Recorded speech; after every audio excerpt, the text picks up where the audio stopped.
Buenas tardes a todas. Estamos en la sesión 4 del curso y hoy tenemos una sesión de superlujo.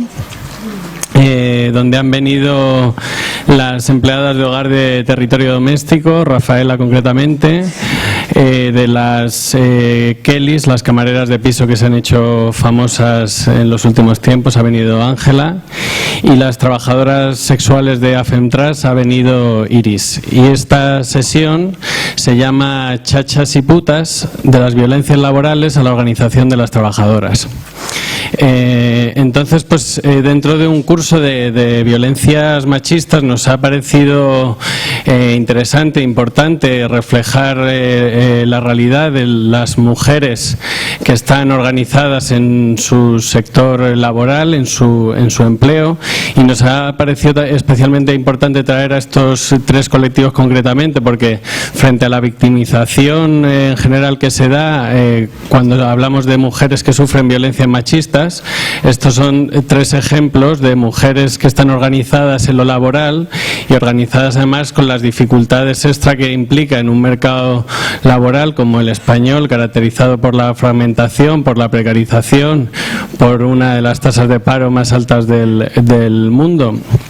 Y también para calentar, porque el próximo miércoles, como sabéis, es el 8 de marzo, se ha planteado una huelga internacional en decenas de países, y hablar de las mujeres trabajadoras una semana antes, pues de más interés todavía para el curso. ¿Por qué hablar también de la violencia laboral? Pues una de las preguntas del curso es cuáles eran las relaciones que existen entre el neoliberalismo o el capitalismo en su fase neoliberal y las violencias machistas, ¿no? Porque a veces la mayoría de las veces cuando pensamos en las violencias machistas, pensamos en un hombre que en su casa, digamos, pega a su mujer, pero no pensamos en otros muchos contextos, en otros muchos lugares donde creemos que hay que hablar también de violencias machistas y ampliar ese marco de las violencias machistas, porque las violencias machistas, tal como es el enfoque que hemos querido dar al curso, no se reduce solamente a unas relaciones de género que existirían abstraídas del resto, digamos, de sistemas de dominación, sino que esa violencia machista de las relaciones de género se dan también en el mercado laboral, concretamente como es el caso de las compañeras que han venido, en los sectores laborales más explotados, que a menudo son también los más feminizados, y por eso creemos que hay que hablar de violencia laboral.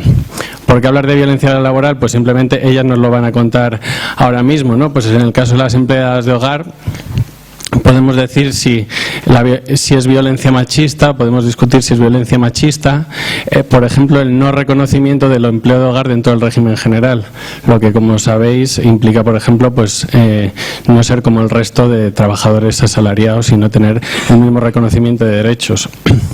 En el caso de las Kellys, es violencia machista, por ejemplo, pensábamos desde la organización del curso, tener que hacer 15 o 20 kilómetros en una jornada laboral cargando un carro de 100 kilos, o tener que atiborrarse de pastillas para soportar los dolores de la presión de tener que trabajar a destajo para la industria turística, ¿no? Eso puede ser entendido como una violencia machista. Y en el caso de las trabajadoras sexuales, pues es violencia machista, evidentemente, por ejemplo, la permanente coacción que sufren de la policía o el estigma de ser putas, ¿verdad? Entonces, eso es lo que vamos a hacer hoy. Entonces hemos organizado una sesión más dinámica, vamos a hacer varias preguntas a las tres que van a ir contestando, y al final podréis intervenir las demás y preguntar vuestras inquietudes, dudas o comentarios. Y empezamos. Vamos a ir en el orden primero Rafaela, de territorio doméstico, después Ángela de las Kellys y después Iris, de las trabajadoras sexuales. Entonces, para la primera pregunta que os hacemos a las tres es si podríais describirnos con cierto detalle cómo es una jornada normal de curro, cómo es vuestro día de curro, un día de curro normal desde que empieza hasta que termina. Sí, pasa.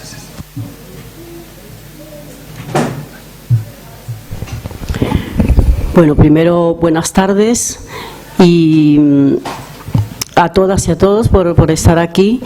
Y yo creo que una jornada de curro para cualquier trabajadora de hogar y de los cuidados significa pues no tener tiempo para ella misma.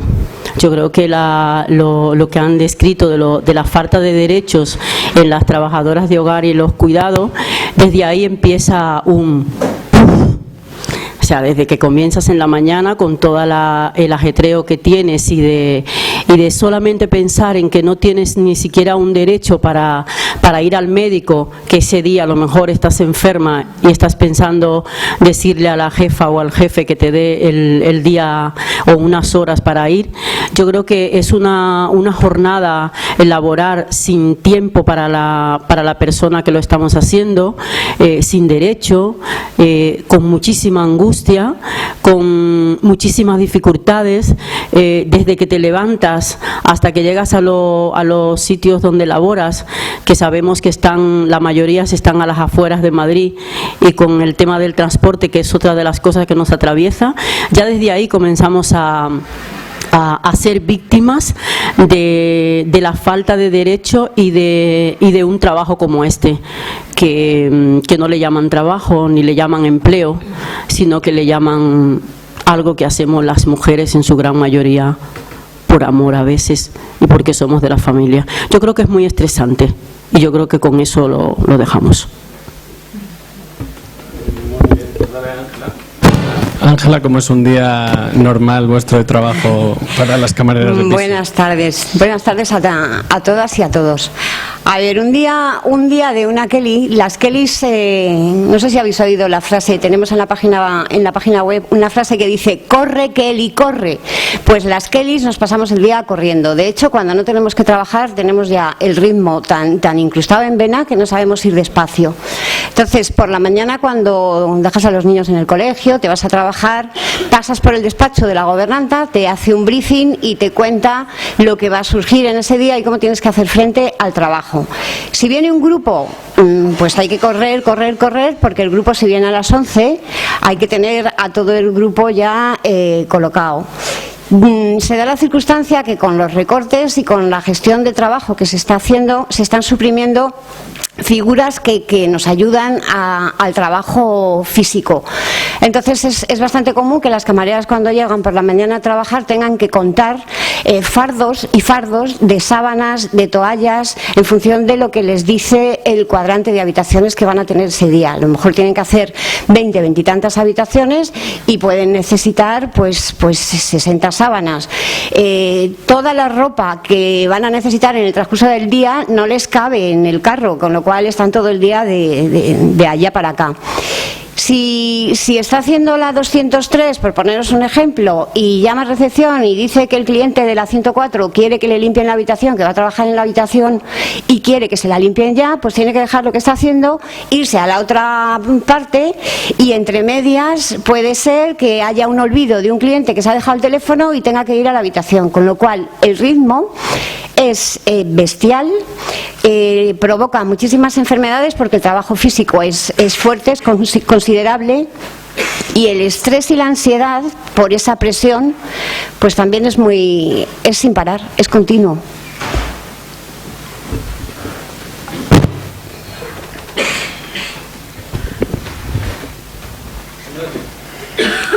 Buenas noches. Antes que nada, muchas gracias por habernos invitado y por escucharnos.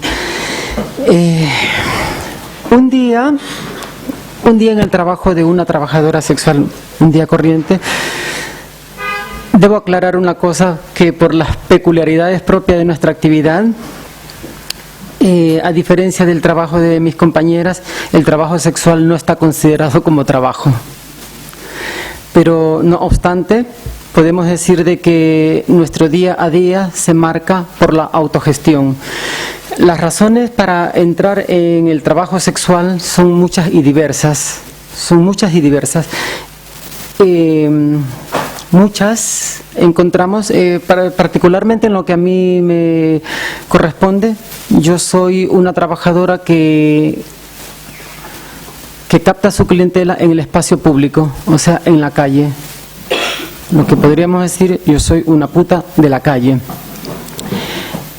Lo bueno de nuestro trabajo es la autogestión, como bien lo digo. Somos nosotras las que gestionamos nuestro tiempo, el día en que vamos a trabajar o los días que podamos descansar. Siempre lo adaptamos a nuestra vida, a nuestra rutina. Pongo un ejemplo, si hay una madre que tiene que ir a dejar a sus hijos al cole, pues lo adapta, va, lo deja, y de hecho he tenido compañeras que por la mañana se levantan, llevan a sus hijos al colegio y luego se van a trabajar y trabajan hasta las 2, 3 de la tarde, luego van a recoger a sus hijos y se marchan a casa. Vale. Muy bien, pues más o menos teniendo una pequeña idea de cómo puede ser vuestra cotidianidad en el curro. La segunda pregunta que os queríamos lanzar a las tres, ¿qué es para vosotras la violencia laboral en vuestro curro? Si hablaríais de violencia laboral, y si podéis contar 1 o 2 ejemplos de experiencias personales o de compañeras vuestras que os parezca que reflejen bien qué es esa violencia en vuestro trabajo, esa violencia en vuestro curro. Bueno, ¿se escucha así? Una violencia laboral, nosotras decimos que es desde ya no considerar el empleo de hogar y los cuidados como un empleo que no tiene derechos. O sea, estamos sumergidas en un régimen especial que hasta hace poco no teníamos ningunos derechos. Violencia laboral es tener a una persona en la casa sin un contrato. Violencia laboral también es para nosotras tener a una persona sin pagarle la seguridad social. Una violencia laboral es no dejar que esa persona tenga un descanso como las demás personas. Violencia laboral para nosotras también es que alguien que esté haciendo ese trabajo, especialmente de los cuidados, cuidando a personas mayores, no sea cuidada, no tenga tiempo para esa persona. Eso para nosotros es violencia laboral. Es una violencia laboral no tomar en cuenta de que el trabajo del empleo de hogar y los cuidados es importante en la vida de las personas, porque estamos tratando con personas. Y si quieres a tus personas y nos has contratado para cuidar a esas personas que quieres, entonces creo que merecemos que nos cuiden. Entonces, para nosotras, la violencia laboral de estar en un trabajo donde no se tienen condiciones y que las condiciones que tenemos sean muchísimas veces de casi esclavitud, y que las condiciones que se tienen y que el trabajo que hacemos no se valore, no se le dé valor, sino que sea algo que está ahí y que habemos algunas y que habemos muchas mujeres que lo hacemos. Y cuando hablo de mujeres es porque realmente el empleo de hogar y los cuidados lo estamos haciendo en casi un 90% las mujeres.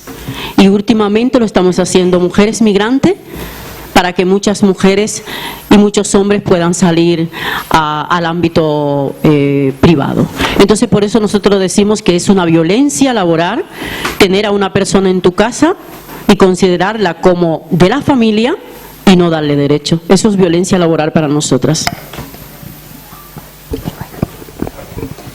Yo os lo voy a leer para que no se me queden puntos, porque yo estoy muy acelerada y tengo la cabeza. A ver, el abuso es el abuso de poder para someter nuestra voluntad y usar la autoridad con fuerza psicológica, con fuerza económica o política, por diversos intereses contra nuestra salud y contra la dignidad y nuestra seguridad. Lamentamos, y lo lamentamos mucho porque lo vemos a diario en nuestro colectivo, que algunas mujeres en puestos de responsabilidad hotelera no tengan una actitud más defensiva y feminista para establecer frenos ante los abusos de este abuso de autoridad. Tenemos constancia de políticas de empresa que parten de ahí. Camareras de pisos que no tienen carro de trabajo porque una directora general lo considera antiestético. Mujeres que están fregando de rodillas porque los mandos superiores así lo disponen, no les gusta la fregona y les ponen a fregar de rodillas en pleno siglo XXI. Turnos firmados por dirección, donde lo único que se tiene en cuenta son las necesidades del establecimiento. Da igual si esa señora, esa camarera de pisos lleva 10, 12 días trabajando. Si el hotel está lleno y no tienen de dónde recurrir, por el artículo 33 / punto me sale de, le quito el día y se viene a trabajar. Y si dice que no, al mes que viene le voy a hacer la vida imposible y le voy a regalar los peores turnos, los peores trabajos y voy a tomar represalias contra ella. Ejemplos, pues reclamar tus derechos hoy en día, los derechos laborales, provoca que te metan en una lista negra y te despidan directamente. Pues que también es muy común que después de estar todo un mes dándote la paliza, haciendo un montón de habitaciones, hasta 400 en un mes, cuando cobras la nómina te falte dinero. Y cuando lo pides te dicen que ya se ha pasado el plazo y que lo reclamas al mes que viene. Mientras tanto se supone que tú tienes que dar de comer a tus hijos, pero si esa empresa te dice que no te va a pagar porque ya ha cerrado nóminas, tus hijos no comen. Eso es violencia. Se vulneran derechos fundamentales, descansos, vacaciones, la libre asociación, la igualdad, la conciliación o por enfermedad. Si caes enferma directamente te despiden porque no eres rentable. Esto es más violencia porque te someten y te sacrifican. Y luego hay que trabajar constantemente bajo presión, con sobrecarga y muchísima multifuncionalidad de tareas. No tienen tiempo para comer porque es tanta la cantidad de trabajo que se les pasa la jornada y no comen. Es que no les da tiempo ni ir al baño. Y esto es explotación pura y dura, es violencia.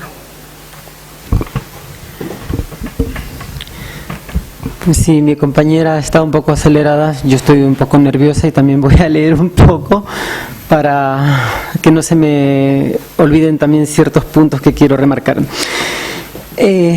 Primeramente voy a dividir esta pregunta en dos fases. Primero, las trabajadoras del sexo nos vemos afectadas por una violencia en nuestro curro, que es lo que llamamos nosotros la violencia institucional. Primero, la ausencia de derechos laborales. ¿Esto qué significa? Que como nuestra actividad no está considerada como trabajo, no se nos considera como ciudadanas y no podemos acceder a los derechos de los demás trabajadores, como por ejemplo no podemos nosotras cotizar, porque yo voy a hablar de todo lo que es el trabajo sexual independientemente de donde sea el escenario donde lo ejerzamos. Nosotras no tenemos derecho a cotizar, nosotras no tenemos derecho a una jubilación, nosotras no tenemos derecho en algún momento, quienes están trabajando para terceros, de tener una baja porque ya sea por maternidad o porque le ha venido la menstruación. No tenemos derecho a nada porque no está tipificado como trabajo, no está reconocido como trabajo nuestra actividad.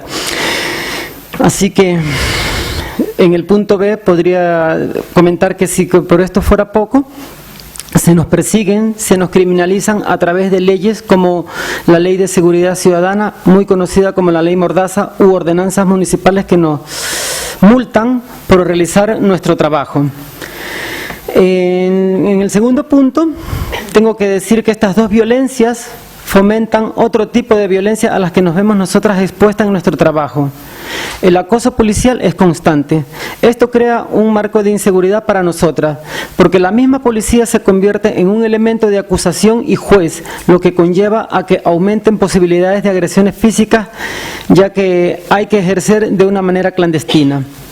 Esto conlleva a ciertos abusos porque nosotras perdemos nuestra capacidad para negociar. Ya nosotras no podemos negociar libremente sobre qué servicios podemos ofrecer, o tampoco podemos tener la capacidad de negociación en cuanto a los precios sobre nuestros servicios. También perdemos la capacidad en negociar el preservativo. Cada vez nos estamos sintiendo más precarizadas porque quienes saben muy bien la situación en la que estamos viviendo conlleva a que ya no se nos respeten nuestros precios por nuestros servicios, ya se nos cuestione el uso del preservativo. Entonces nosotras perdemos mucho allí. Y en cuanto al precio de nuestros servicios, que ya le digo también. Ahora bien, todas estas cosas nosotras decimos que y declaramos que conllevan a que nuestro trabajo sea cada vez más precario.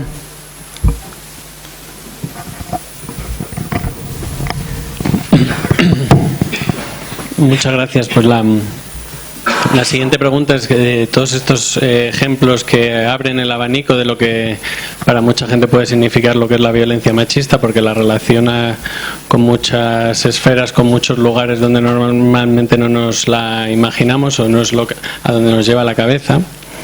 La pregunta que os queríamos hacer ahora es que esas formas de violencia que sentís que os ocurren en vuestra vida cotidiana, ¿con qué la relacionáis? ¿La relacionáis con el hecho de ser mujeres? ¿La relacionáis con el hecho de ser de clase trabajadora? ¿O la relacionáis con el hecho del racismo? ¿O en el caso de que hayáis venido de otro país? Pues aquí no se salva nadie, ¿eh?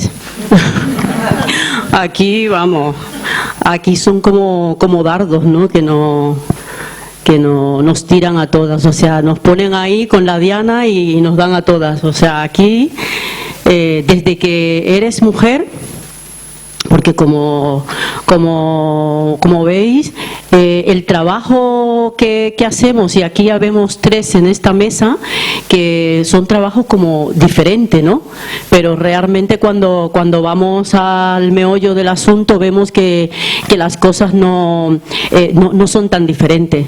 O sea, es una precariedad y un abuso laboral en este trabajo que yo creo que nos toca porque pues Ángela es de aquí, yo soy de aquí y de allá, y Iris también. O sea que aquí nos toca porque somos mujeres, eso que quede bien clarito, que somos mujeres y que estamos haciendo un trabajo que se nos dice que tenemos que hacer y que se nos pone en la diana que es lo único que podemos hacer. Pero no se valora y no se ve que es un trabajo importante y un trabajo que la sociedad se necesita para hacerlo. Porque para que mucha gente salga a trabajar, en el caso de nosotras, y que muchos hombres salgan al ámbito público, habemos muchas mujeres que estamos ahí detrás.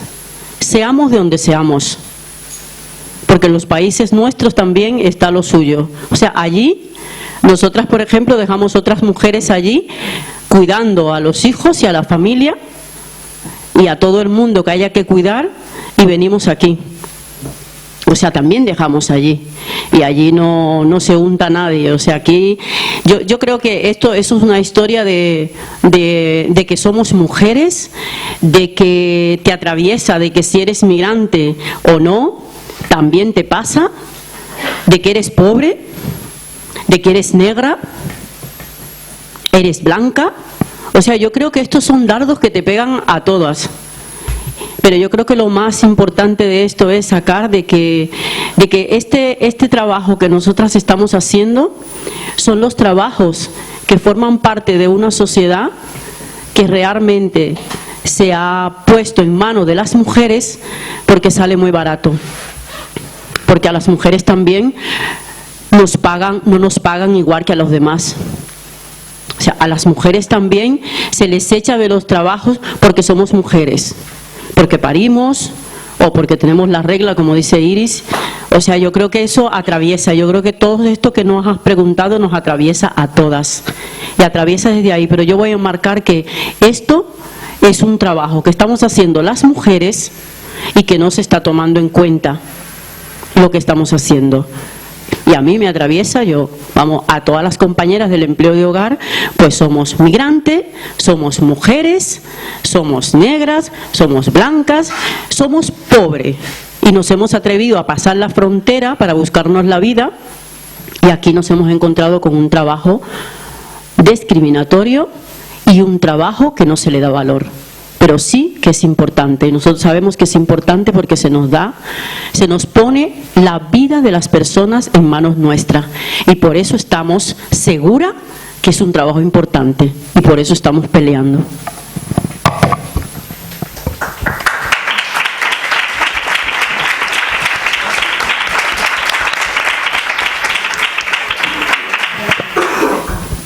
Pues para nosotras pensamos que por toda la vez.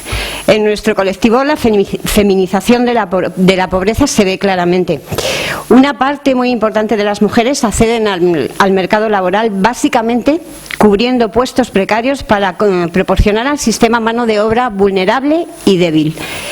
Y además, independientemente de tu formación, a través de cursos el sistema te ofrece acceder a la precariedad como opción de vida. Es que te dan un curso que está subvencionado por el Estado para soltarte al mercado laboral y a precarizarte la vida, porque lo que te va a ofrecer ese curso es precario.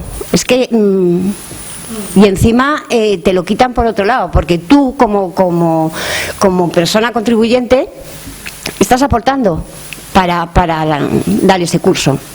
Entonces, lamentablemente es muy común que una camarera de pisos tenga problemas de salud, minusvalías o problemas con la vivienda, que sea migrante, como dice Rafaela, o maltratada. También hay casos de mujeres maltratadas en los departamentos de pisos. Que tenga una familia monoparental, con algún enfermo o con alguien en paro. Y es muy común que por ser mujer todas estas cosas coincidan y sean un factor común que influye y resta calidad de vida. Es muy común que las mujeres tengan bastantes puntitos precarios. Coincidimos, creo, las tres, y también digo lo mismo, que es todo a la vez. Y la raíz viene del estigma, en lo que decimos como mujeres, la raíz viene del estigma puta. El estigma puta es ese dedo acusador que pesa sobre todas las mujeres, que desafía el machismo, que desafía el convencionalismo. Toda mujer que desafía al convencionalismo, toda mujer que desafía al machismo, lo primero que se le espeta es esa frase, puta. Por lo tanto, muchas mujeres somos putas.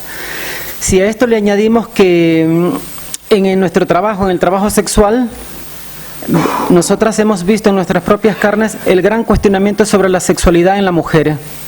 A la mujer siempre se le cuestiona su sexualidad. Los hombres pueden hacer uso de su sexualidad con mucha libertad. Para la mujer no es posible, no está educada para ello, no se le puede permitir. También se cuestiona el cuerpo de la mujer y también la toma de decisiones de ella sobre su cuerpo. Y en esto tengo que hacer hincapié porque el feminismo abolicionista fomenta mucho el estigma. Fomenta mucho el estigma y nos hace mucho daño, porque el que se cuestione la sexualidad de la mujer, el que se cuestione la capacidad de decisión sobre su cuerpo, lo único que permite es que dividan a mujeres en buenas y malas. Somos dos grupos. Toda mujer que hace uso de su sexualidad en igual condiciones, sin embagues, es considerada una puta. Y toda mujer que se apega al convencionalismo es una santa. Entonces, si a ello también le sumamos el estigma de ser emigrante, pues lo te llevamos crudo. Pero también aquí viene a muchas cosas más. En el momento en que nosotras estamos para defender nuestra postura y la decisión sobre nuestro cuerpo y sobre nuestra sexualidad, porque como dijo una compañera muy activista, que dice que no importa lo que tengamos en medio de las piernas, en el momento en que dejemos de santificar lo que tengamos entre las piernas, ese día desafiaremos al patriarcado. Combatiremos al patriarcado si no cuestionamos aquello. Entonces, comentándolo, esto hace de que ni siquiera se nos permita a las personas, a las mujeres transexuales, ni siquiera a defender la decisión sobre su cuerpo, porque dentro del feminismo también eso se cuestiona. Porque existe dentro de las facciones del feminismo algunos que dan hasta carnet de feminismo. ¿Quién puede ser feminista? ¿Quién no puede ser feminista? Y lo perverso es que están en las instituciones controlando nuestras vidas y nuestros cuerpos.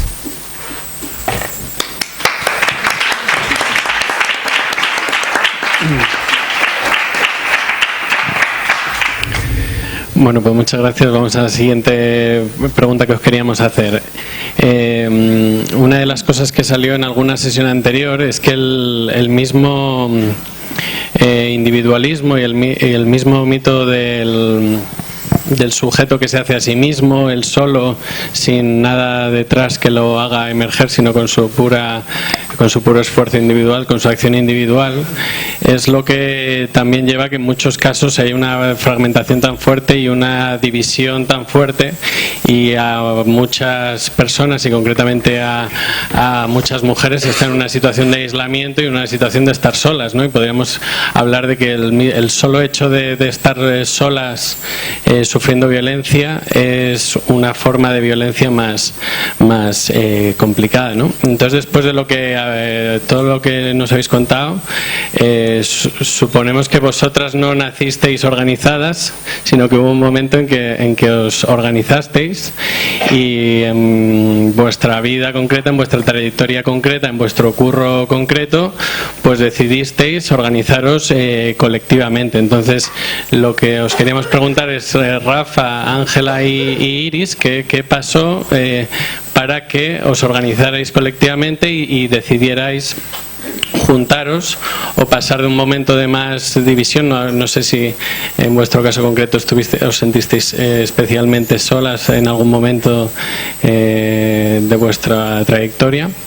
Pero ¿qué pasó para que os decidáis organizar colectivamente y cómo ha ayudado esa organización colectiva, ahora que ya estáis organizadas, para enfrentar esas violencias laborales o esas violencias machistas en el curro o en general? Bueno, pues en mi caso ya a nivel personal vengo ya organizada desde el otro lado, que es lo que no se ve muchísimas veces. Cuando llegamos, pues nos dicen, mira, pobrecita que ha venido y mira, vamos a ayudarle, porque está la pobre tan desvalida, y no se conoce a veces las historias de muchísimas mujeres que hemos estado organizadas en nuestros países de origen y tenemos unas historias. Lo que pasa es que a veces la cuentan por nosotras, no nos dejan, no hay espacios como este, que nos lo hemos peleado para venir a contar nosotras mismas nuestras historias. Entonces, a mí me gusta siempre hablar en colectivo.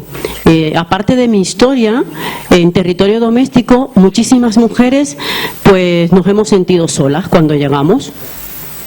Y de eso hemos sacado la experiencia de que al estar sola, pues como tú dices, que estando sola nos manejan mejor, pues es muy complicado. Entonces, pues el colectivo de territorio doméstico ha nacido pues por eso, porque un grupo de mujeres nos juntamos una vez, ahí estábamos en unas jornadas hablando de empleo de hogar. Y entonces dijimos, pues todas estamos bastante jodidas, ¿no? O sea, tenemos unos problemas del copón aquí, no tenemos derecho, en ese momento no teníamos papeles ninguna, y no tener papeles en sociedades europeas es muy jodido. O sea, aparte de que estás invisibilizada total, estás con un miedo que te mueres, pero tienes que salir a la calle a trabajar. Entonces eso nos hizo que teníamos que organizarnos, y que como estábamos en un trabajo que nos estaban fastidiando la vida, no teníamos derecho, no teníamos papeles, teníamos que comer y teníamos que enviar dinero a nuestras familias, y porque había muchísimas mujeres también que le había dado la gana de salir de su país y pasar fronteras y venir. Y claro, como eso no estaba permitido de que unas mujeres saliéramos así, entonces organizarnos y estar juntas nos ha permitido luchar por nuestros derechos en colectivo, no estar solas, que la ley de extranjería, nosotras no estuviéramos solas cuando la policía hiciera redadas, y buscarnos la vida de hacer diferentes formas de estar en la calle, porque estar sola es muy complicado. O sea, muchas mujeres que ahora igual hay muchísimas mujeres que están solas, las redadas y los momentos de soledad, no solamente porque no tienes papeles, sino porque cuando no tienes redes, cuando a ti te violentan esos derechos, los pocos derechos que tienes como trabajadora o como cuidadora, cuando no tienes redes, estás perdida. O sea, es muy difícil.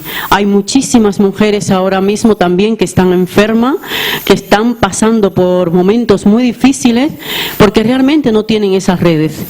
Y entonces en territorio doméstico tenemos 10 años con esas redes y para nosotros son importantes. Son importantes porque ya no solamente en el trabajo, sino que cuando te pones mala y no tienes un familiar aquí, es muy importante estar enredadas. Es muy importante estar acompañada con amigas o con amigas de las amigas de las amigas. Porque a veces en territorio no podemos acompañar a una compañera porque a veces también nosotras estamos en otra situación y estamos trabajando. Pero hemos sido y somos expertas en buscar las amigas de las amigas de las amigas para que estén ahí con nosotras y no estemos solas. Y por eso el segundo domingo de cada mes para nosotras es una gran fiesta estar juntas a las 5 de la tarde y merendar y hablar de nuestros problemas y escucharnos unas a otras. Entonces para eso es importante que estemos enredadas y para nosotras nos ha servido estar juntas y estar organizadas.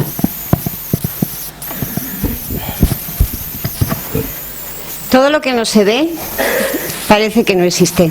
Y nosotras, las Kellys, las camareras de pisos, el departamento de pisos, éramos invisibles total. A pesar de ser en un hotel, las plantillas del hotel, el departamento de pisos es el 30% de las plantillas de los hoteles. Nos encontrábamos muy al margen y vimos que en nuestro nombre se asumían cada vez más cosas que nos perjudicaban a nosotras directamente. Llegó la crisis y las condiciones laborales cada vez eran más duras y teníamos más obligaciones. Cuando se instauró, porque fue una instauración, la reforma laboral, a muchas nos despidieron pues por ERES. Y con la apertura de la legislación a los convenios de empresa nos externalizaron y nos bajaron el sueldo un 40%. Es mucho, ¿eh? Donde cobrábamos antes 1.200 euros, hemos pasado a cobrar 600 con el doble de trabajo, o 500. Depende, porque tampoco te dan de alta todas las horas en la seguridad social, con lo cual están defraudando a la seguridad social y cuando tú caes en el paro o te tienes que jubilar o estás enfermo, vas a cobrar en función de lo que has cotizado.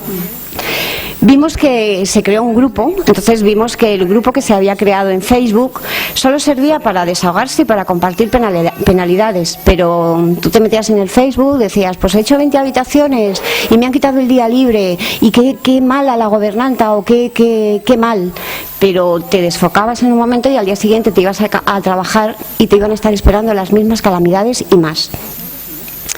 Estábamos perdiendo demasiados derechos. Las cargas de trabajo y la gestión operativa era muy perjudicial, como os digo, para la salud, porque tener en cuenta que el 90 y tantos % de las camareras de piso tienen daños en la espalda, en el aparato musculoesquelético, y hay personas con 30, 40 años que tienen verdaderos daños en el cuerpo. A los grupos que había se unió Lanzarote. Y decidimos registrarnos como asociación estatal para interactuar con otros espacios y colectivos sociales y visibilizar, porque de ahí partimos, de visibilizar todo esto, estas normas y esta violencia institucional. Vinieron a Madrid todos los grupos, hicimos los estatutos, sin ser abogados, sin ser gestores, buscando información en San Google, porque bendito Internet, el grupo de Lanzarote, el grupo de Cádiz, el grupo de Barcelona, estuvimos redactando los estatutos con un modelo que había en Internet y salimos adelante y esos estatutos nos los tumbó el Ministerio y le toca a Iris. Pues a nosotras ha sido un proceso evolutivo. Las trabajadoras del sexo, AFENTRAS, somos un grupo muy conocido entre nosotras, nos conocemos y no nos conocemos de ahora, nos conocemos muchas de años, porque cuando nosotras iniciamos nuestro camino en este trabajo eran en los tiempos de la casa de campo y muchas ya tienen más de 20, 25 años en el ejercicio de la prostitución. Y se recuerda que en aquellos tiempos, en una alcaldía de Álvarez del Manzano, se hablaba de la posibilidad de negociación de espacios, porque Muchas hemos empezado en la casa de campo, y en la casa de campo pues había un problema de que se peleaba sobre el sitio. Teníamos por un lado los ecologistas, por otro lado la cuestión es que cuando aquello se quedó en agua de borrajas no pasó nada. Nos fuimos nosotras fuimos perdiendo sitios donde poder trabajar, se nos fue acercando y cada una cogió y se fue para unos sitios, para otros sitios, porque si algo tiene de ingrato este trabajo es que cada quien de nosotras vamos a nuestro rollo, a nuestra bola, somos muy nuestras y tal. Entonces, pero a pesar de todo ese tiempo, pues sabíamos de que la ley de extranjería nos pasaba muchas facturas, y por tantas cosas, por todos estos antecedentes, pues nos llegó en el 2015 la implantación de la Ley de Seguridad Ciudadana. Eso fue una cosa muy tremenda, muy cruel, porque estábamos todas ante una ley que no sabíamos cómo iba a ser ejecutada, y una tarde muy salvaje se nos multaba por nuestra presencia allí. No faltaban las excusas, que si estábamos vestidas de tal manera, que si llevábamos la falda corta y tal y nos vimos con unas multas de 600 euros. Yo recuerdo que mis compañeras no sabían qué hacer y comenzamos a hacernos entre nosotras lo que nunca había sucedido, un grupo de WhatsApp. Afentras nació primero como un grupo de WhatsApp, porque teníamos que ver qué podíamos hacer con esas multas. Eran 600 euros que teníamos que pagar, o era lo que decía la ley, y comenzamos a gestionarnos unas a otras, y cuando las compañeras se dieron cuenta que estaban metidas, muy parecido al de las Kellys, cuando nos dimos cuenta que estábamos metidas en un grupo, comenzaron las compañeras a sentirse bien, qué bien que estamos aquí, porque es lo que necesitamos, porque ya teníamos, sufriendo muchos abusos, muchos problemas con la policía, mis compañeras que no tenían documentación, y las que teníamos regularizada nuestra documentación, igual se nos vivían hostigando, los controles de alcoholemia, cualquier excusa siempre ha valido para sacarnos de allí. Entonces, toda esta serie de cosas, a la vez también nosotras nos cuestionamos ¿por qué se nos molesta tanto? ¿Por qué se nos cuestiona tanto nuestro trabajo y tal? Y muchas cosas no entendíamos, no comprendíamos, y luego pues conversando la una a la otra y fuimos viendo cosas y estuvimos viendo por qué se nos persigue tanto, por qué se nos hostiga tanto. Y nos dimos cuenta que teníamos que nosotras hablar en primera persona, porque muchas provenimos del activismo, muchas hemos asistido con organizaciones que siempre han defendido el trabajo sexual, pero ya era tiempo en que nosotras comenzáramos a hablar en primera persona, en decir lo que está pasando, porque no es posible que hablen de nosotros. Teníamos asimismo organizaciones, como vuelvo y repito, que hablaban por nosotras, de nosotras, sin nosotras, y eso nos molesta mucho. Siempre cuando veíamos en los espacios televisivos, en los grandes debates, que se hablaba de prostitución, pero nunca con una puta. Entonces, para nosotras es un problema bien grande, pero claro, ¿cómo damos la cara? Y luchar contra el estigma es muy duro, porque cuando nosotras empezamos a trabajar en aquello, sabemos lo que representa el estigma, o sea, sabemos lo vergonzoso que puede ser nuestra actividad, o como nos crían pensando en eso, pero no la sentimos en nuestras propias carnes. Y dijimos que teníamos que hacer de tripas corazón y empezar a dar la cara, dejarnos las vergüenzas, porque al fin y al cabo nosotras hacemos un trabajo honesto, porque somos personas honestas, que simplemente el problema lo tienen es quienes tienen problema con la sexualidad, nosotras desde luego no. Y como veíamos la utilización de las víctimas de trata, que nos parece muy importante para nosotras, de hecho declaro que somos las primeras interesadas en que hay que luchar contra esa lacra. Lo que no vamos a consentir es que por luchar con aquello se nos trate de invisibilizar que no existimos y que somos una minoría. No, señores, y le digo a todas las personas que están presentes, no somos minorías. Lo que pasa es que a muchas nos cuesta pelear contra el estigma. Nos cuesta.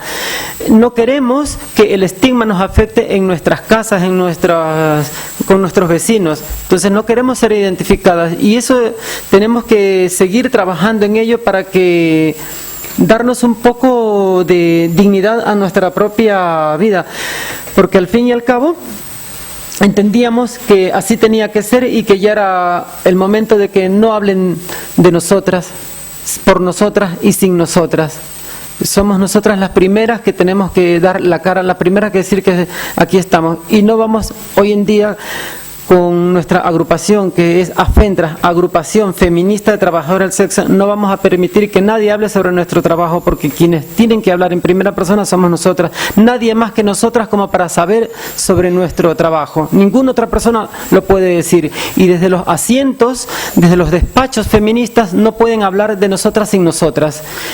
Y entonces hemos decidido a dar la cara, y porque también entendemos que los cambios sin el feminismo no puede ser posible.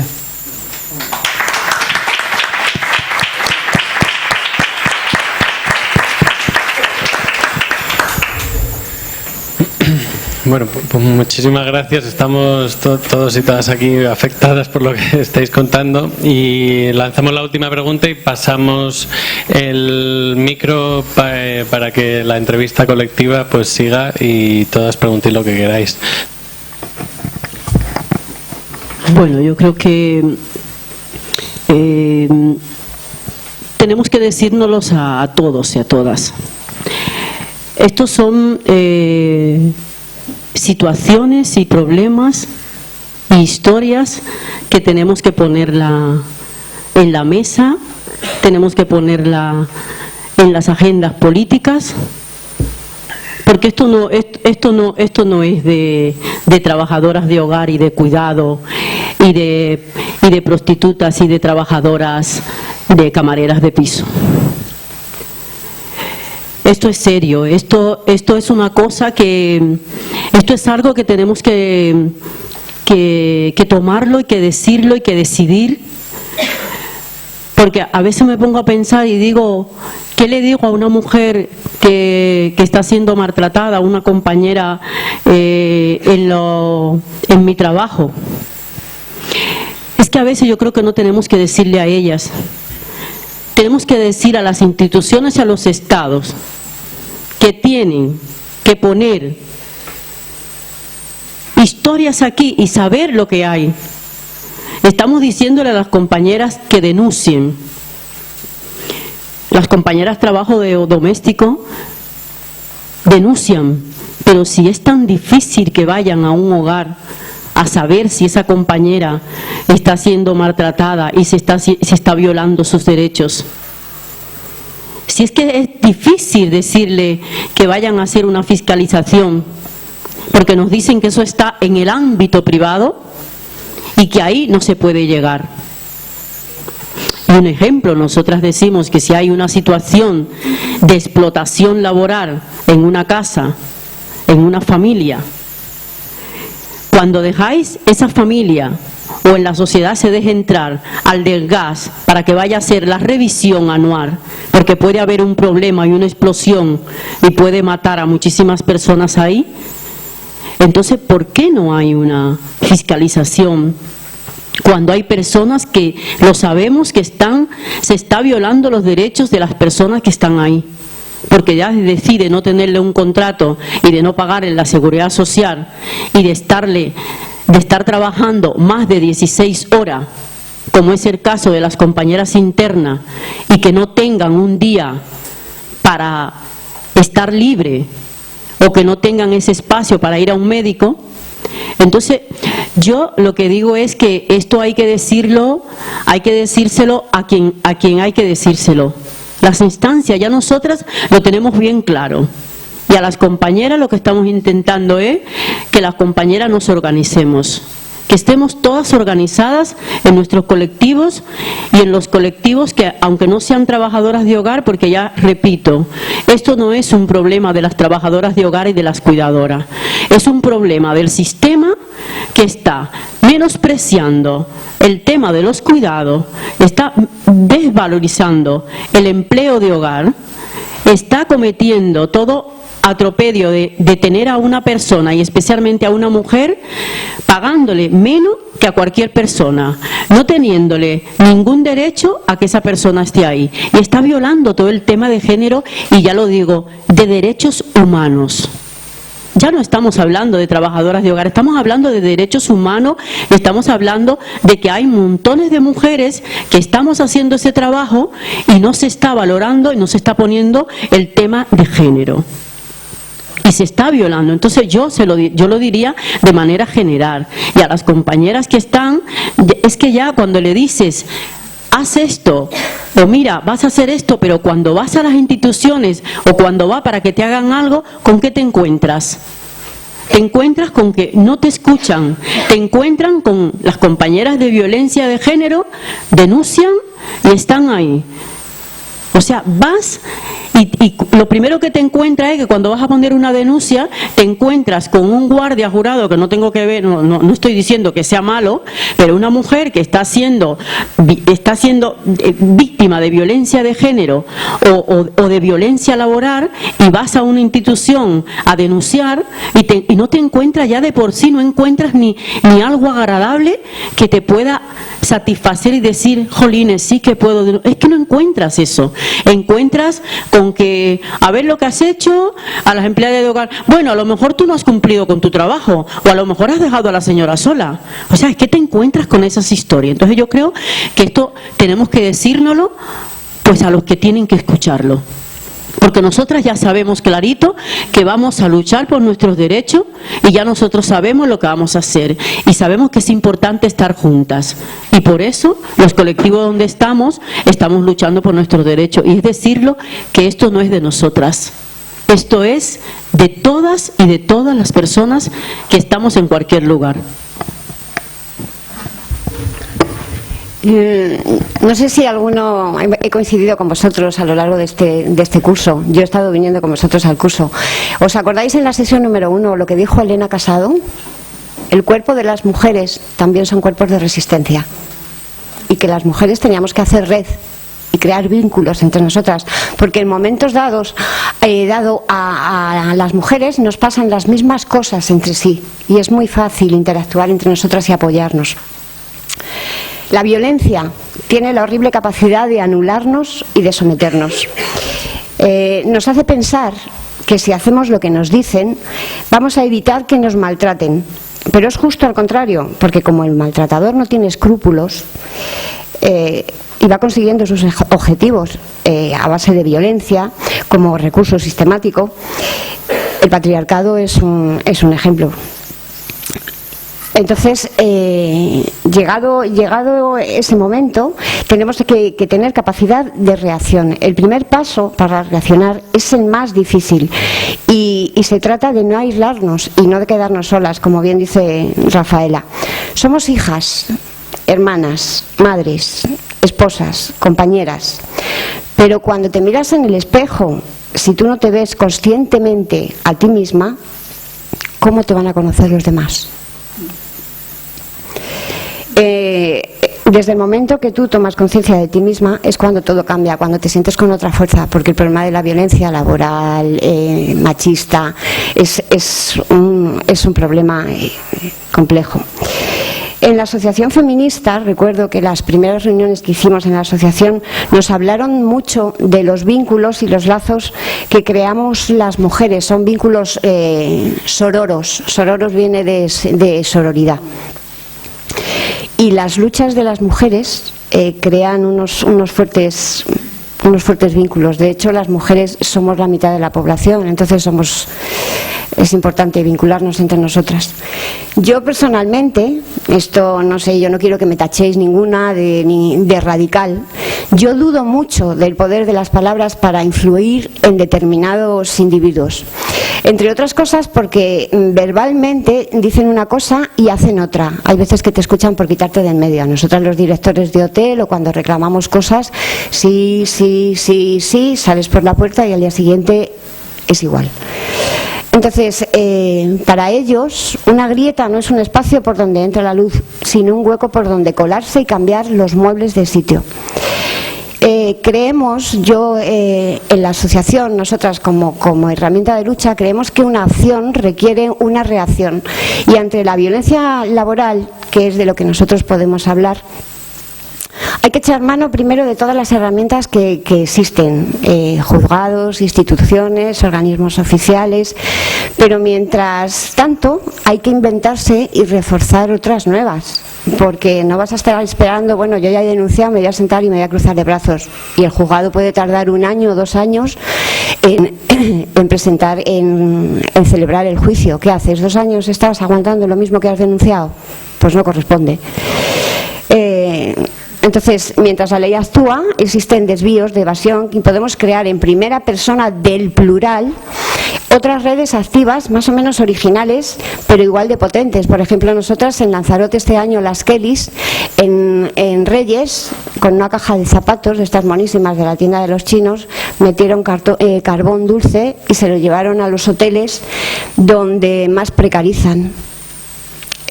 Pues cosas así, cosas originales que se salgan de lo corriente. Hacemos panfletos y se los entregamos a los clientes, o nos colamos en los hoteles y pasamos al servicio y dejamos esos panfletos para que los clientes lo vean. Como estamos en contacto con medios, nos han hecho esos panfletos en inglés, en francés, en alemán, ya lo tenemos hasta en ruso, nos falta el chino. Si alguna habláis chino, os paso las reivindicaciones y nos las traducís. Entonces, lo más importante es no rendirnos y no conformarnos, y no nos venimos abajo.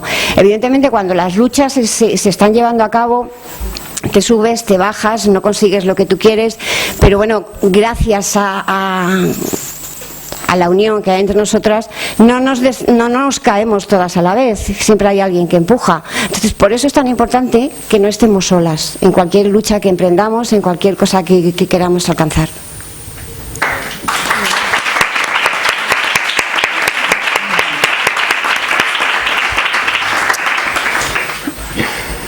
Bien,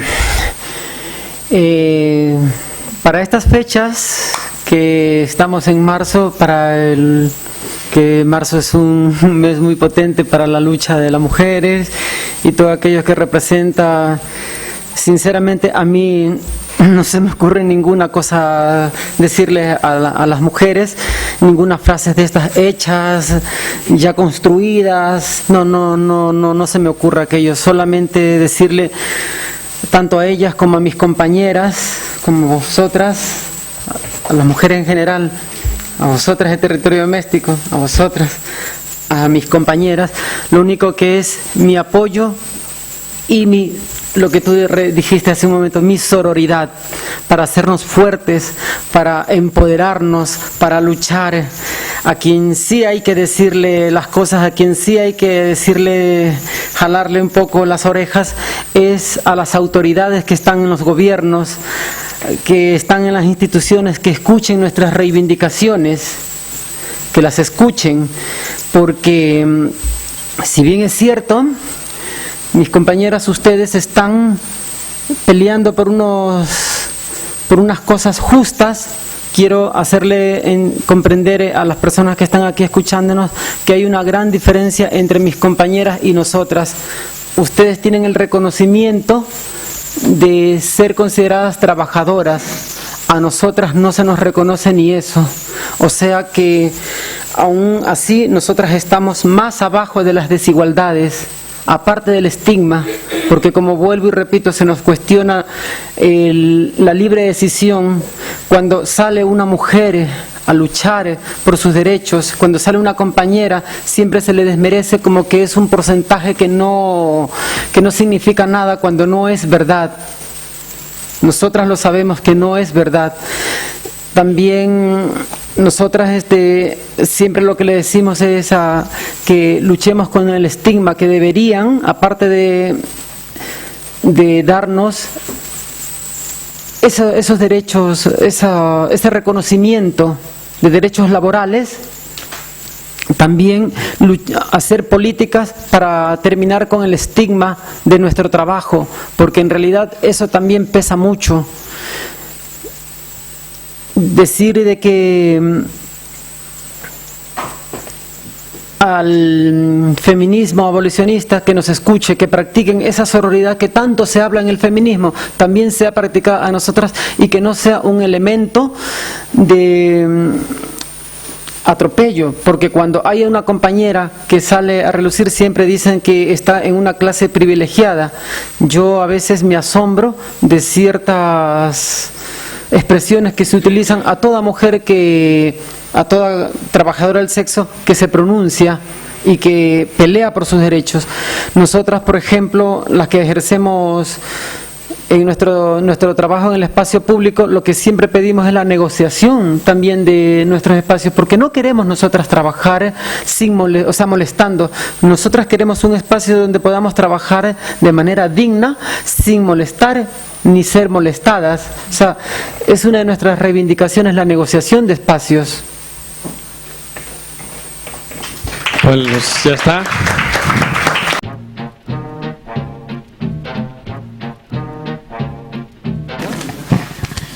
Un poco para las Kellys, el apoyo del resto de vuestros compañeros, compañeras trabajadoras, o sea, porque vosotras ahora mismo estáis al final de la escala, por así decirlo, y el monstruo va depredando, o sea que una vez que estáis vosotras abajo se irá la siguiente categoría, la otra.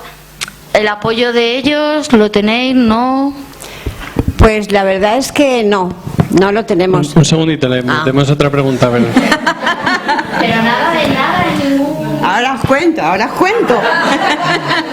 Bueno, nosotras queríamos preguntarle a Iris sobre has hablado de la violencia institucional en tu esfera laboral, de la violencia policial, y nos preguntábamos también por la violencia ejercida por los hombres que consumen sexo, ¿no? Que eso no lo has citado, entonces queríamos saber un poquito sobre eso. Y luego, ¿se puede otro comentario?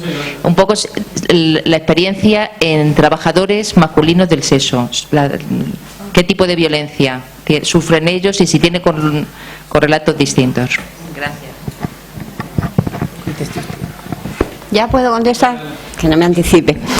A ver, el apoyo del resto de los departamentos, me imagino que te refieres al resto de los departamentos. Claro, esta recepción, esta restauración, esta cocina, mantenimiento. Bien, empezaron a externalizar y los despidos por el departamento de pisos, el mayor departamento de un hotel. El resto de los trabajadores pensaban, pues bueno, conocéis la historia de Beltror-Betz, ¿no? Si vienen a por los judíos, como yo no soy judío, pues eso les ha pasado. Se quedaron ahí en su espacio de confort y se pensaron que a ellos no les iba a llegar. Y bien, nos reconocen, nos dicen que es un trabajo muy duro, pero trabajo activo, defensa activa de piña dentro del hotel no lo hay. Tampoco lo hay dentro de muchos delegados. Hay delegados de sindicatos que están haciendo un grandísimo trabajo de apoyo a sus compañeros, a los trabajadores. Pero también es cierto que muchos sindicatos, muchos comités son inertes.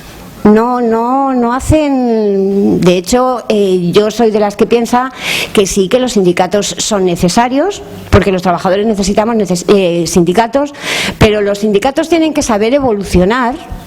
Y ya han estado un poco dormidos y ahora parece ser que los estamos poniendo en evidencia, y cuando nosotros hemos salido a la calle y nos hemos declarado y hemos dicho esto no puede ser, ellos ya lo tenían que haber hecho antes. Entonces, si la gente de la calle, los trabajadores, tenemos que empujar a que los sindicatos y los organismos oficiales y los gobiernos y los parlamentarios tengan que hacer sus deberes, pues para eso les pagan, ¿no?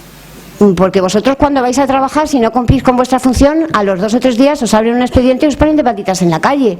Entonces, tendremos que hacer nuestras funciones de reclamo, de decir, pues no, si no me vas a escuchar de una manera, me vas a escuchar de otra.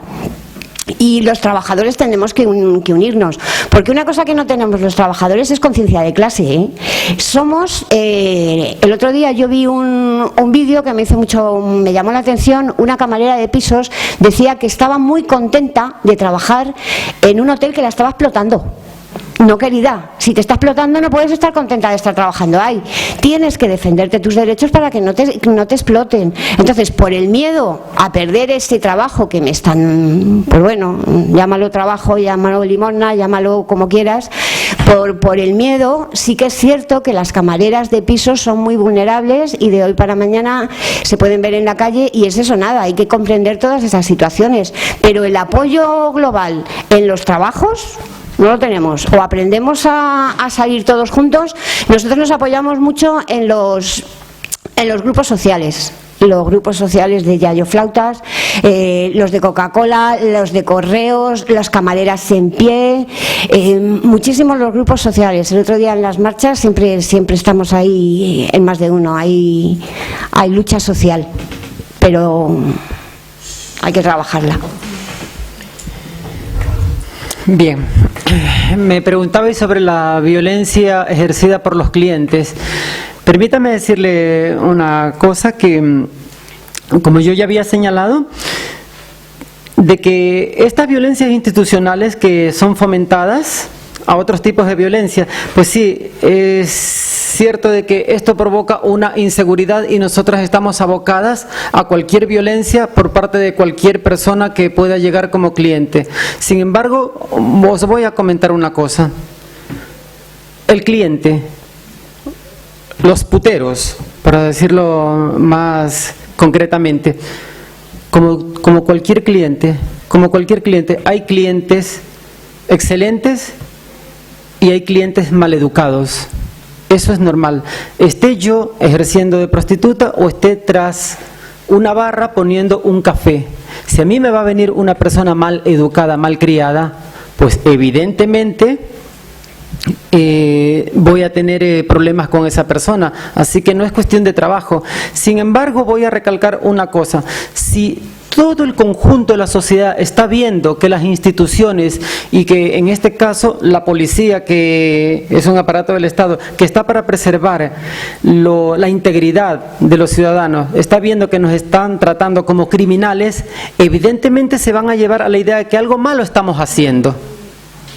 Y eso le va a dar pie a que se porten más, le van a dar más que pie, sino fuerza y autoridad también a portarse mal. Por eso es que yo denuncio que cuando se trata desde arriba, desde las instituciones, y se hacen leyes, se hacen normativas para que se nos criminalicen, pues están diciéndole a las personas que somos un grupo que hay que reprimir, que hay que atacar, porque estamos haciendo algo malo. Pero esto pasa también si estas políticas están inspiradas por ese feminismo abolicionista. O sea, que lo que no han podido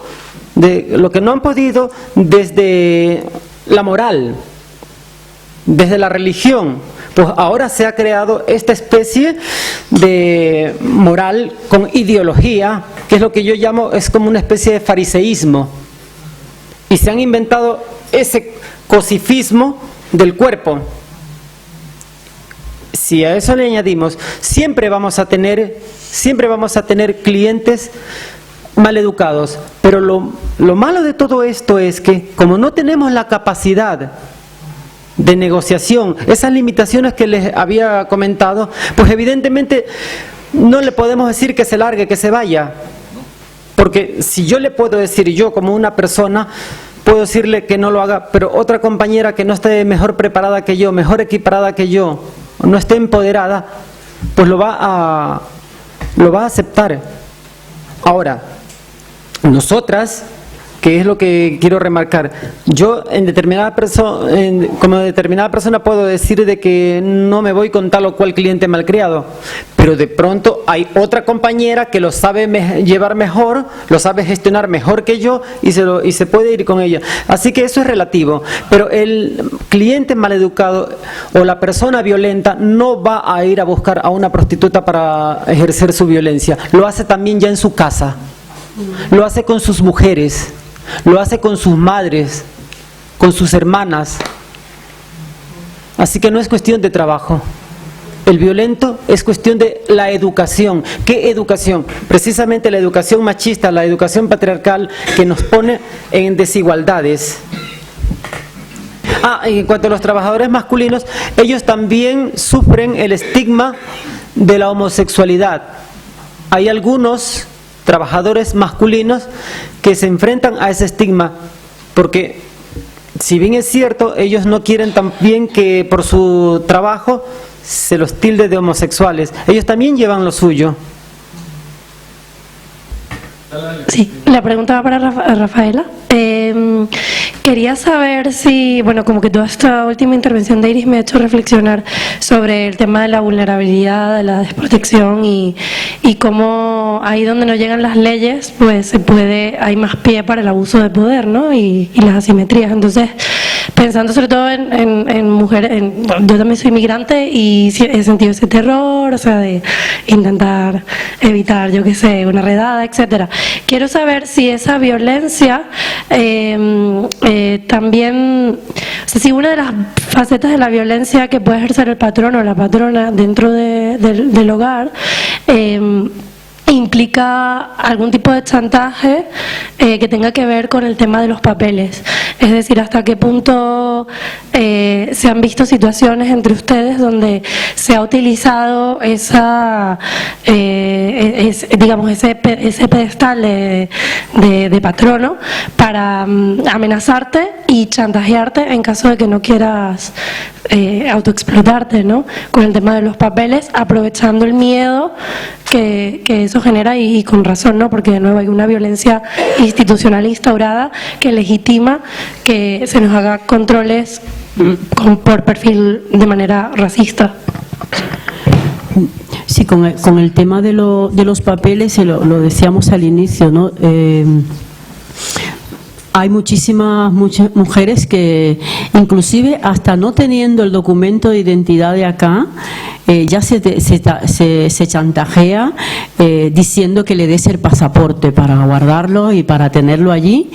Y claro, esa persona ya está siendo chantajeada, porque tu documento de identidad, que te lo quite la persona, el empleador o la empleadora, y luego ya con otra de las historias que son chantajeadas también son que si reclamas unos derechos, pues se te dice: mira, bonita, que tú no tienes papeles y te puedo denunciar, porque ahora mismo voy a comisaría y te denuncio. Entonces, nosotras creemos que sí, que con el tema de los papeles sí que se chantajea bastante, luego se aguanta muchísimo. Por ejemplo, en Europa ahora mismo, España es uno de los países de Europa donde por arraigo laboral o por arraigo de una persona estar aquí, pues ya con 3 años puedes tener la documentación.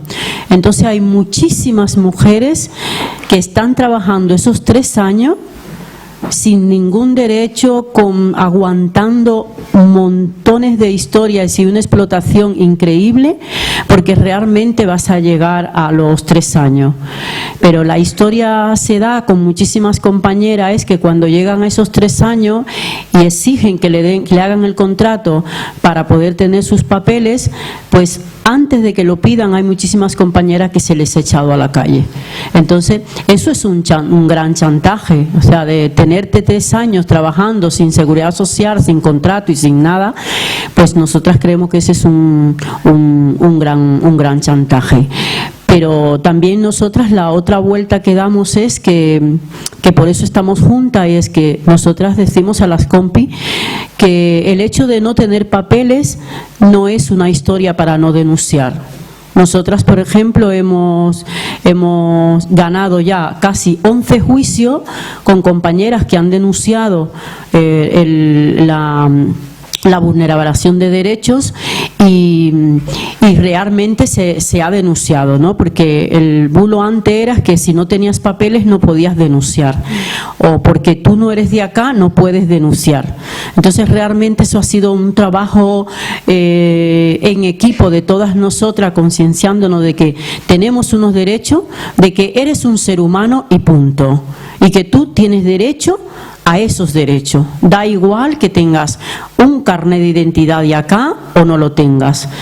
Y por eso realmente estamos muy satisfechas, porque los juicios que hemos ganado pues se han ganado desde ahí, y muchísimas compañeras. La primera compañera que ganó un juicio de territorio doméstico no tenía documentación, y ahora algunas que tienen documentación pero sí que se han ganado juicio por vulneración de derechos, como por ejemplo echar a la calle a una mujer con 12 años trabajando en una casa, y luego porque salió embarazada y tuvo su niño en plena baja laboral, pues se le echó a la calle y realmente no se le daba 700 o 900 euros por los 12 años trabajados. Y encima de la otra parte era de decirte, déjame las llaves con el portero y ya no te quiero ver trabajando aquí. Entonces, pues eso fue un juicio ganado, satisfecho, o sea, hemos sido en colectivo. A una mujer que inclusive no estaba organizada, era amiga de las amigas que le contaba al inicio, y se ganó el juicio y se vio allí en esa historia. Entonces yo creo que nosotras desde ahí sí que se chantajea, pero nosotras le damos la vuelta, y la gran vuelta que hemos dado es de hacer un primer congreso de las trabajadoras de hogar que se hizo en octubre, y ahí se vio que realmente estamos exigiendo derechos y exigiendo visibilización y valor a lo que estamos haciendo. Entonces, sí se chantajea por una parte, pero nosotras sí que le damos la vuelta, porque también quiero decir, porque no nos gusta tampoco siempre decir todo lo malo. También nos gusta decir que hay personas, hay familias en que sí que consideran a la persona que está trabajando y tiene sus derechos. Y aquí estoy yo, 21 años trabajando con una familia, tengo unos derechos desde el inicio en que llegué allí. Y me he currado esos derechos, y creo que las familias también están haciendo para que esos derechos que yo tengo que tener, ellos también lo hacen conmigo, porque no queremos decir que todo es malo y que todas las historias pasan. Nosotras desde Territorio Doméstico lo que queremos es que esto sea una cosa que sea de todas y de todas, porque el cuidado no tiene que estar garantizado a si una persona tiene dinero o no. Es que no, es que si no, y las familias que no tienen los recursos, y las familias que están solas, y las mujeres que estamos solas y que no tenemos descendencia, ahí nosotras queremos llegar. Pero sí, comenzando con la pregunta, sí que somos chantajeadas, pero nosotros le damos la vuelta y chantajeamos también.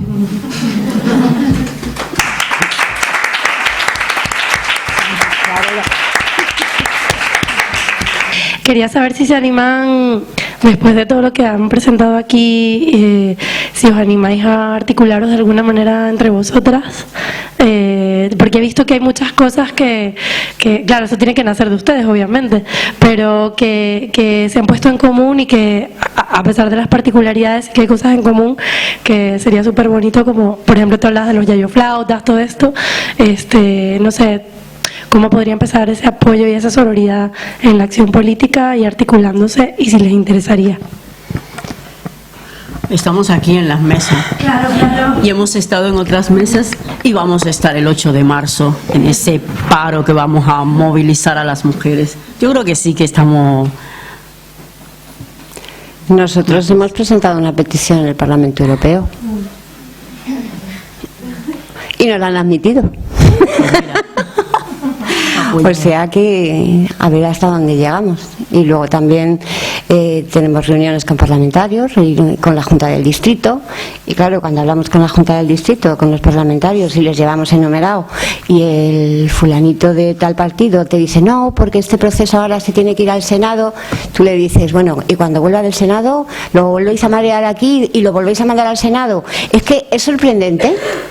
A mí lo que me llama muchísimo la atención, cuando te planteas estar en una lucha, o estar cuando esa lucha es legítima y estás convencida de que tienes razón, te llevas un toro, vamos, eres un toro, ya no miras hasta dónde vas, y vas escalando para arriba, porque dices, es que no, es injusto. Entonces, la convicción mueve montañas, mueve montañas. A nosotras nadie nos decía al principio, cuando empezamos, que podíamos llegar a donde hemos llegado.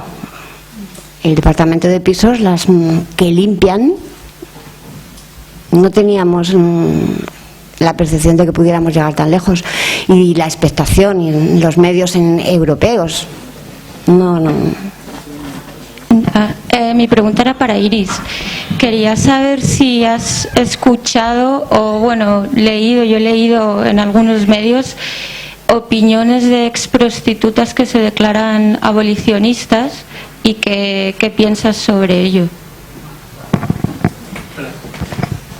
Última pregunta que a la compañera y cerramos. No, yo quería preguntar a las Kellys, has mencionado el tema de la petición al Parlamento Europeo, si podía explicar en qué términos, qué es exactamente lo que habéis presentado y qué posibilidades tiene de evolucionar. Era la penúltima. Contesta. Yo le quería preguntar a Iris que, bueno, que con el nuevo ayuntamiento, ¿no? Bueno, con ahora Madrid en el ayuntamiento, que cuál está siendo su posición y, bueno, su relación en torno, bueno, con vosotras y tal, y que, bueno, si ha cambiado algo la política, si ha ido a peor, a mejor. Contesto las dos. ¿Quiere que conteste yo primero? Sí. No voy a contestar. Pues en esa petición en el Parlamento Europeo se han buscado las leyes europeas que, bueno, nosotros como somos europeos, las leyes que se rigen en Europa tienen que ser las que tenemos aquí y hay muchas que se obvian. Entonces, hemos buscado los enlaces de leyes de salud laboral, de riesgos laborales que no se cumplen, ergonomías, igualdad, discriminación. En Europa se están poniendo, es ley que haya guarderías cada ciertos metros de trabajo donde hay mujeres trabajando de manera colectiva. Entonces hemos estado mirando qué leyes hay en las que nos podíamos arreglar que nos afectaran a nosotros, y como sobre todo la que más nos afecta es el tema de salud y riesgos laborales, por ahí se ha presentado. Tenemos que decir que nos ha ayudado, lo hicimos en conjunto como hicimos los estatutos, y luego el toque se le ha dado una política, una eurodiputada de Marina Albiol, ¿vale? Te contesto a ti y luego la última tuya, que me parece muy interesante. Con respecto al ayuntamiento, nosotras, y de manera muy ilusionadas, de manera muy ilusionante, participamos en favorecer el voto a este ayuntamiento nuevo, a este, ¿cómo le llaman al ayuntamiento? Los ayuntamientos del cambio. Y porque estábamos muy ilusionadas, porque una de las características que tenía el proyecto de Ahora Madrid era precisamente hacer unas políticas inclusivas para nosotras, donde unas políticas favorables para que nuestras condiciones pudieran cambiar, y también para quienes quisieran desear abandonar el ejercicio de la prostitución, como decía, si así lo desea, algo así. Y a nosotros nos parecía muy interesante, pero lamentablemente el cambio no ha llegado para las putas. El cambio no ha llegado para las putas, porque se sigue todavía teniendo las mismas políticas de Ruiz Gallardón y de Ana Botella, las mismas, exactamente las mismas, más represión, más todo. De hecho, nosotros hemos solicitado a la señora Carmena, porque una de las cosas que nos maravilló era porque quería reunirse con todo el mundo, y sí, se ha reunido con las organizaciones abolicionistas para lo del tema de la trata, que nos parece muy interesante, muy bien de que se combata eso, y nosotros les estamos pidiendo todavía, y aún no nos recibe, no nos quiere recibir. No sabemos qué pasa, porque siempre es para después del verano, o siempre nos posterga las fechas. Sí, hemos tenido otras conversaciones con otras personas, otros concejales y tal, pero con ella específicamente no tenemos ningún cambio. Y nos entristece mucho, porque una de las cosas que nosotras queremos es precisamente la negociación de espacios.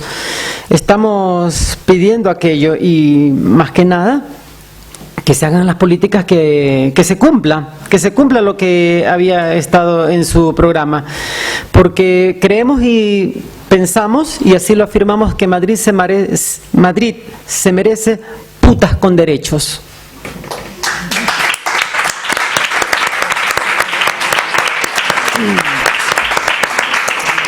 Tocante a ex prostitutas que ahora son abolicionistas, está dentro de la capacidad y el libre albedrío de cualquiera.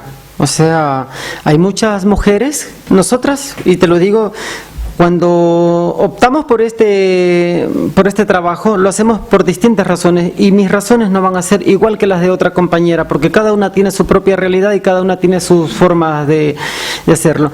Ahora bien, lo que no me parece bien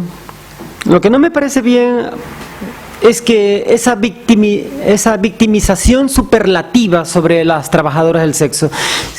Una de las cosas perversas que tiene el abolicionismo es confundir la trata con mujeres trabajadoras.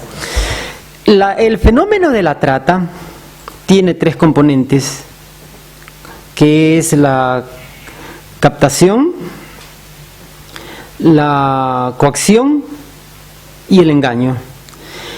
En muchas de las trabajadoras eso no sucede. Entonces es necesario separar siempre una cosa de la otra, porque el problema de la trata no es exclusivo, aunque se empeñen en afirmar, aunque se gasten mucho dinero público en ello, porque si hay algo que el dinero de todos y cada uno de ustedes, y hasta el mío también, porque aunque yo no cotice la seguridad social, aunque no tenga ese derecho, igual yo pago impuestos, igual a mí me asestan en impuestos. Todo el dinero público que reciben, las subvenciones que reciben ciertas organizaciones, se reduce en una sola cosa: el difundir el mensaje de que prostitución es sinónimo de trata, y no es así, porque la trata también está en el sector doméstico, está con vosotras también, está en el textil, y hay un verdadero hostigamiento a las putas, porque se trata de mezclar una cosa con la otra. Cuando organizaciones muy serias como Naciones Unidas, la propia Amnistía Internacional dice que hay que separarlo uno del otro, si se quiere luchar contra la trata, se tiene que separarlo uno de lo otro, y también la despenalización de aquello. Entonces, si algo tiene el abolicionismo, que pueden haber mujeres que en su momento hayan ejercido y que ahora pues están en otras actividades, pero nadie, Rafaela, en el momento, y cualquiera de ellas, y cualquier persona que está en el textil, jamás se le ocurriría pedir la prohibición de una actividad pese a que ha sido maltratada. Ninguna mujer que haya estado en la cocina y que se la hayan traído y la hayan obligado a trabajar va a decir: yo pido, por mi experiencia, yo pido que desaparezca o prohibir la actividad. Sin embargo, desde el abolicionismo están haciendo eso perverso, lo cual es una falta de respeto a la libre decisión de las demás mujeres. O sea, es lo único que yo tengo en contra de aquello, en el sentido de que toda mujer que puede, por las razones que sea, haya caído a ello, no le da derecho a otra mujer sobre su trabajo. Y nosotras, desde nuestro activismo, no estamos pidiendo ningún derecho más sobre otras mujeres, ningún derecho más que otros trabajadores, pero tampoco queremos menos que nadie. Ni uno más, tampoco uno menos.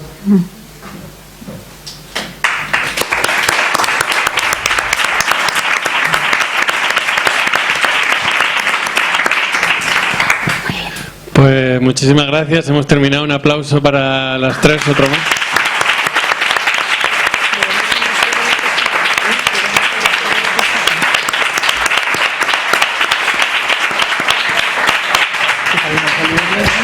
Un segundito, Rafa, quiero... Sí. No, me gustaría, como decían las compañeras, en este marzo, que es de lucha y combativo, y que nos la vamos a jugar las mujeres con actividades que se están haciendo. Y no olvidéis del 8 de marzo que tenemos el paro, hay que parar como podamos, 15 minutos, la hora del café o lo que sea, y desde hacer su acta y hacer su foto. Porque sin nosotras no se mueve el mundo, las mujeres. Y si no nos consideran, entonces que trabajen solas y solos.